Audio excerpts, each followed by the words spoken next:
নমস্কার বন্ধুরা, সবাইকে জানাই কিন্তু অনেক অনেক ভালোবাসা। আজকে যে রেসিপিটা তোমাদের সাথে শেয়ার করতে চলেছি, এই রেসিপিটা দেখলে সত্যিকারে তোমাদের জিভ থেকে জল বেরোবেই। তো বাই দ্য ওয়ে, আমি চৈতালি আর তোমরা দেখছো চৈতালি লাইফস্টাইলে নিত্য নতুন রেসিপি। তো আজকের রেসিপিতে দেখাচ্ছি কিন্তু বেগুন ভাজা। হ্যাঁ, এইভাবে বেগুন ভাজা করে খেলে একদম জিভ থেকে তো জল বেরোবে। আর যারা যারা বেগুন ভাজা খাও না অ্যালার্জির জন্য, তারা একদম লোভ সামলাতে পারবে না এই বেগুন ভাজার লোভে। তো চলো আমি কিভাবে তৈরি করলাম এত টেস্টি লাল লাল অসাধারণ একটা বেগুন ভাজা তোমাদের সাথে শেয়ার করা যাক। আর এতটা সুন্দর খেতে না এইভাবে করলে কি বলবো।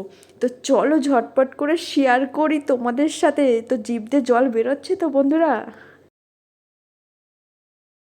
প্রথমেই দেখো বন্ধুরা, আমি একটা বড় সাইজের বেগুন নিয়ে নিয়েছি। তো এইভাবে কিন্তু বেগুন ভাজা করলে অবশ্যই একটু বড় দেখেই নেবে, তাহলে ভালো হবে।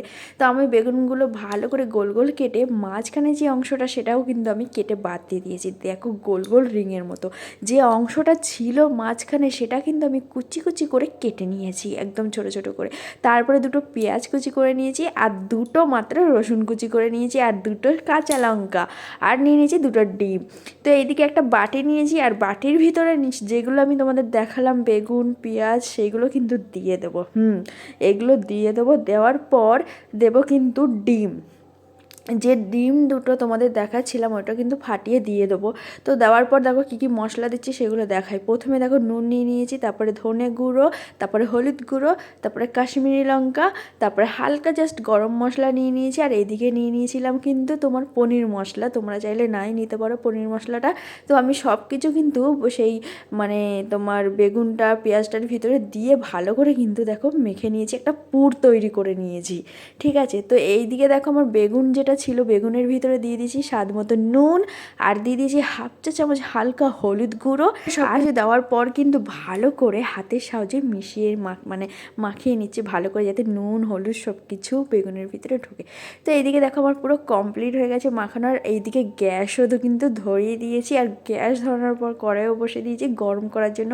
যেহেতু কড়াই গরম হয়ে গেছে, আর এদিকে দিয়ে দিলাম সাদা তেল। আর সাদা তেলটা গরম হওয়ার সঙ্গে সঙ্গেই কিন্তু আমি দিয়ে দেবো সেই তোমার বেগুনগুলো। ঠিক আছে, প্রথমে আমি একটা একটা করে কিন্তু বেগুন দিয়ে দিচ্ছি। ঠিক আছে, বেগুন দেওয়ার পর যে পুরটা আমি মেখে রেখে দিয়েছিলাম, সেই পুরটাও কিন্তু আস্তে আস্তে চামচের সাহায্যে কিন্তু আমি হালকা হালকা করে দিয়ে দেবো। তো এইদিকে দেখো আমি কিন্তু পুরোটাই কমপ্লিট করে দিয়ে কি সুন্দর দেখতেও যেরকম লাগছে, আর একটা অসাধারণ একটা গন্ধও বেরিয়েছে।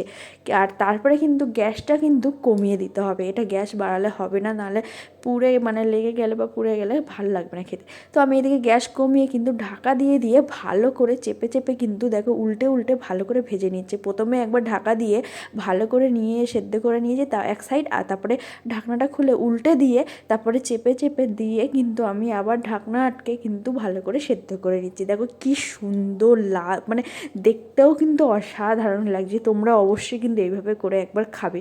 তো আমার দেখো দুবার জাস্ট, বেশিক্ষণ আমি করিনি। ঠিক আছে, 5 মিনিট করে রেখেছি, আমার 10 মিনিটে বেগুন ভাজা কমপ্লিট। তো এইদিকে দেখো আর কি সুন্দর, যেহেতু আমার ডিম দেওয়া ছিল, ডিম অমলেট ভাজা করলে যেরকম একটা ফুলে ফুলে ওঠে, সেরকম কিন্তু ফুলে ফুলে উঠে যায়। দেখতেও কিন্তু যেরকম সুন্দর, খেতেও কিন্তু তার থেকে দুর্দান্ত, অসাধারণ। ঠিক আছে, তো আমি বেশি লাল লাল করে ভাজলে কিন্তু পেঁয়াজগুলো পুড়ে যাবে, আর খেতে কিন্তু একটু বাজে হবে। তার জন্য দেখো আমি হালকা লাল লাল করে ভেজে কিন্তু আমি তুলে নিয়ে যাই। যেমন সত্যি কথা একটা জিনিস কি জানো, এই জিনিসটা করতে করতে আমি ভয়েস দিতে দিতে আমারই জিভ থেকে জল বেরোচ্ছে। তো তোমাদের কাদের কাদের বেরোচ্ছে অবশ্যই কিন্তু কমেন্ট করে জানাবে। তো এইভাবে যারা যারা বেগুন ভাজা খেতে পছন্দই করো না, অ্যালার্জির জন্য খাও না কেউ কেউ, তো তারা একবার প্লিজ এইভাবে খাবে, একদমই কোনো অ্যালার্জি কোনো প্রবলেম হবে না। আর দুর্দান্ত একটু লাগে, খুব সুন্দর লাগে, খুব সুন্দর, যেটা ভালো হয় সেটাকে কেন প্রশংসা করবো না, তাই তো।